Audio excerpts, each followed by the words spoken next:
Imam S. Arifin meninggal dunia pada Jumat 17 Desember 2021 pada pukul 13.00 waktu Indonesia Barat di Madura. Dijelaskan mantan istrinya, Nana Mardiana, Imam S. Arifin sempat mandi di laut sebelum meninggal. Dijelaskan Nana, kondisi Imam S. Arifin terbilang sehat selama beberapa hari terakhir. Meski sebelumnya memang pernah terkena stroke, namun beberapa bulan belakangan Imam S. Arifin dalam kondisi yang sehat. Pada Jumat pagi, bahkan Imam S. Arifin sempat pergi ke laut untuk berenang. Hal itu disebut Nana Mardiana dilakukan Imam S. Arifin sebagai salah satu bagian dari treatment. Proses pemakaman Imam S. Arifin kini tengah dipersiapkan.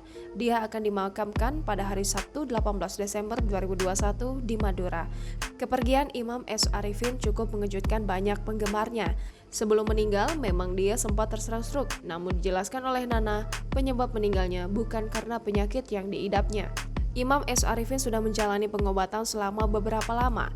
Beberapa bulan terakhir, kondisi Imam S. Arifin sebenarnya sudah membaik. Ia juga disebut sudah bisa berjalan.